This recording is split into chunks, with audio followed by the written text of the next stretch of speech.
ನಮಸ್ಕಾರ ಎಲ್ಲರಿಗೂ. Doctor Sriranga, interventional cardiologist. Obesity and heart health ಎರಡಕ್ಕೂ ಲಿಂಕ್ ಇದೆಯಾ? ಡೆಫಿನೆಟ್ಲಿ ಹೌದು, ಎಸ್.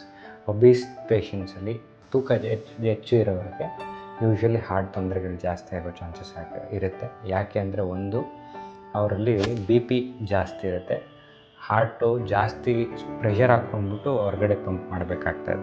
ಸೊ ಒಬೇಸಿಟಿ ಇಳಿಸ್ಬೇಕಾಗುತ್ತೆ. ಹಂಗಂತ ಜನರು ಒಂಥರ ಶಾರ್ಟ್ಕಟ್ ಮೆಥಡ್ಸ್ ತೊಗೊಳಕ್ಕೆ ಹೋಗ್ತಾರೆ. ಒಂದು ಚಿಕ್ಕ ಎಕ್ಸಾಂಪಲ್ ಕೊಟ್ಟು ನಿಮ್ಗೆ ಅರ್ಥ ಮಾಡಿಸ್ತೀನಿ ಎಷ್ಟು ಕಷ್ಟ ವೆಯ್ಟ್ ಲಾಸ್ ಮಾಡೋದು ಅಂತ. ಫಾರ್ ಎಕ್ಸಾಂಪಲು, ನೀವು 1-2 ಕಿಲೋಮೀಟ್ರು ಬ್ರಿಸ್ಕ್ ವಾಕ್ ಮಾಡಿದರೆ ನಿಮ್ಮ ಮೈಯಲ್ಲಿ ಖರ್ಚಾಗುವಂಥದ್ದು ಏನು ಕ್ಯಾಲರೀಸ್ ಇರುತ್ತೆ ಅದು ಅರೌಂಡ್ 80-100 ಕ್ಯಾಲರಿ ಖರ್ಚಾಗ್ಬೋದು. ಹಂಗಂದರೆ ಮೈಯಲ್ಲಿ ಎಷ್ಟು ಗ್ರಾಮ್ ಕೊಬ್ಬು ಕರಗುವಂಥ ಪಾಸಿಬಿಲಿಟಿ ಇದೆ? 1 ಗ್ರಾಮ್ ಕೊಬ್ಬು 7 ಕಿಲೋ ಕ್ಯಾಲರೀಸ್ನ ಜನ್ರೇಟ್ ಮಾಡ್ಬೋದು. ಅಂದರೆ 100 ಗ್ರಾಮ್ಗೆ ಆಲ್ಮೋಸ್ಟ್ ನೋಡಿ 14-15 ಗ್ರಾಮ್ ಮೈಯಲ್ಲಿರೋ ಕೊಲೆಸ್ಟ್ರಾಲ್ನ ಕರಗಿಸ್ಬೋದು. ಬಿಟ್ಟರೆ ಅದಕ್ಕಿಂತ ಜಾಸ್ತಿ ಆಗಲ್ಲ.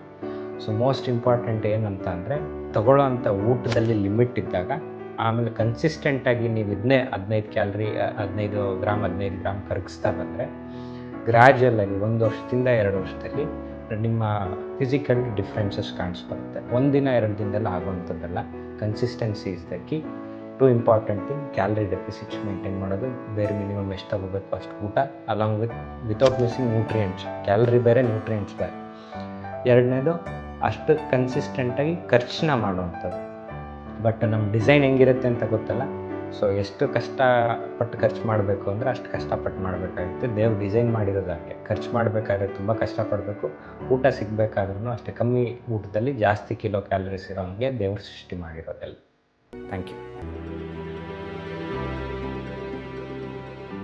Dr. Sriranga and his team are here to support you every step of the way.